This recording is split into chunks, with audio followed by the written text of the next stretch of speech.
Brought to you bye रजनीगंधा। यूं ही नहीं ताज ताज बन जाता है, शिल्पकारों का हुनर और चुनिंदा संगमरमर ताज को नायाब बनाते हैं। कुछ ऐसे ही चुनिंदा जगहों से बस खास ही चुनकर लाता हूँ। कतरे कतरे को मैं हीरे सा परखता हूँ। यूं ही नहीं मैं रजनीगंधा बन जाता हूँ। अमेरिकी राष्ट्रपति डोनाल्ड ट्रंप एक तरफ पीएम मोदी की दोस्ती की दुहाई दे रहे हैं और दूसरी तरफ अमेरिका ने ऐलान कर दिया कि 1 अक्टूबर से फार्मा एक्सपोर्ट पर 100% टैरिफ लगाया जाएगा। जी हां, पूरे 100%। इस खबर के बाद फार्मा कंपनियों में हलचल तेज हो गई। भारत के शेयर बाजार पर भी असर पड़ा। फार्मा स्टॉक्स बुरी तरह टूट गए। निवेशकों के मन में अब सवाल ये कि क्या भारत की फार्मा कंपनियों पर इसका असर पड़ेगा? अगर हाँ, तो आखिर कितना? चलिए इस रिपोर्ट में समझने की कोशिश करते हैं कि ट्रंप के 100% टैरिफ का असर भारत पर आखिरकार पड़ने कितना वाला है। नमस्कार, आप देख रहे हैं बिस्तक। मैं हूं आपके साथ अर्णिमा द्विवेदी। देखिए, सबसे पहले समझना जरूरी है कि आखिर यूएस के प्रेसिडेंट का आदेश कह क्या रहा है।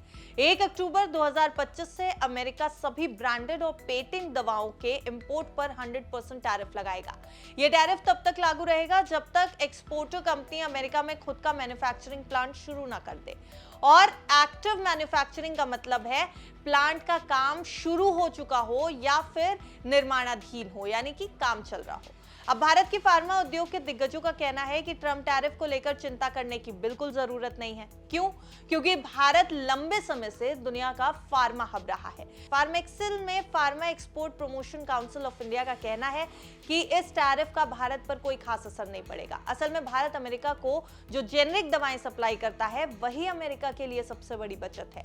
रिपोर्ट्स कह रही हैं कि सिर्फ भारत जेनरिक दवाओं से ही अमेरिका को हर साल करीब 200 अरब डॉलर की बचत होती है। पिछले 10 सालों से अमेरिका इसी लागत बचत का फायदा उठा रहा है। और हाँ, एक और बात, कई भारतीय कंपनियों से मैन्युफैक्चरिंग प्लांट पहले से ही अमेरिका में मौजूद है। ट्रंप ने साफ कहा कि जिन कंपनियों के प्लांट 1 अक्टूबर तक अमेरिका में नहीं होंगे, उन पर टैरिफ लगेगा। यानी ज्यादातर भारतीय कंपनियां इस झटके से पहले ही सुरक्षित हो गई। बल्कि काउंसिल का तो यह भी मानना है कि वित्त वर्ष 2026 में अमेरिका को भारत से होने वाला फार्मा एक्सपोर्ट 10 से 11% की रफ्तार से बढ़ जाएगा।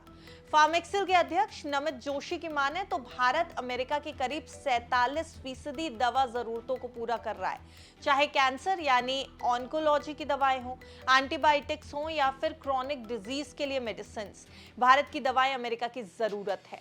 जोशी का यह भी कहना है कि टैरिफ का तुरंत कोई बड़ा असर भारत पर नहीं होगा। वजह साफ है, हमारा मुख्य योगदान जेनरिक दवाओं में है और बड़ी भारतीय कंपनियां अमेरिका में मैन्युफैक्चरिंग या रीपैकेजिंग यूनिट्स पहले से ही चला रही हैं। इतना ही नहीं, वो आगे और एक्विजिशन के मौके भी देख रही हैं। हाँ, उन्होंने ये जरूर कहा कि भारत को आने वाले समय में नीतिगत बदलावों के लिए तैयार रहना चाहिए, यानी पॉलिसी चेंजेस करते रहने की जरूरत होगी। एक्सपर्ट्स का कहना है कि भारत को थोक दवाओं और एपीआई में अपनी लागत दक्षता बनाए रखनी होगी और साथ ही अमेरिका के अलावा नए एक्सपोर्ट मार्केट भी तलाशने होंगे। भारतीय फार्मास्यूटिकल अलायंस के महासचिव सुदर्शन जैन ने भी साफ कर दिया कि यह टैरिफ सिर्फ पेटेंटेड और ब्रांडेड दवाओं पर लागू होगा। इसका असर जेनरिक दवाओं पर नहीं पड़ेगा, तो भारत की ताकत ही जेनरिक में है। इसी बात को एंटोड फार्मास्यूटिकल्स के सीईओ निखिल के मसूरकर ने भी दोहराया। अब उन्होंने भी कहा कि भारतीय फार्मा कंपनियां अमेरिकी बाजार से पेटेंटेड दवाओं से ज्यादा किफायती जेनरिक दवाएं सप्लाई करती हैं और जेनरिक दवाएं फिलहाल टैरिफ से बाहर है। यानी नतीजा साफ है, अमेरिका का नया टैरिफ ऑर्डर भारत के जेनरिक दवा एक्सपोर्ट को नुकसान नहीं पहुंचाएगा। भारत की जेनरिक दवा ताकत को देखते हुए यह कहा जा सकता है कि यह टैरिफ फिलहाल भारत के लिए कोई खतरा नहीं है, बल्कि भारत को अपनी किफायती दवाओं की बढ़त बनाए रखनी होगी और नए अवसरों पर भी नजर रखनी होगी। वैसे डोनाल्ड ट्रंप के इस टैरिफ के बाद अब आपको भारत और अमेरिका के बीच होने वाली ट्रेड डील को लेकर के क्या कुछ कहना है? हमें अपनी राय जरूर दीजिएगा कमेंट सेक्शन में। अपनी इस पूरे खबर के ऊपर राय जरूर बताइए और देखते रहिए बिस्तर।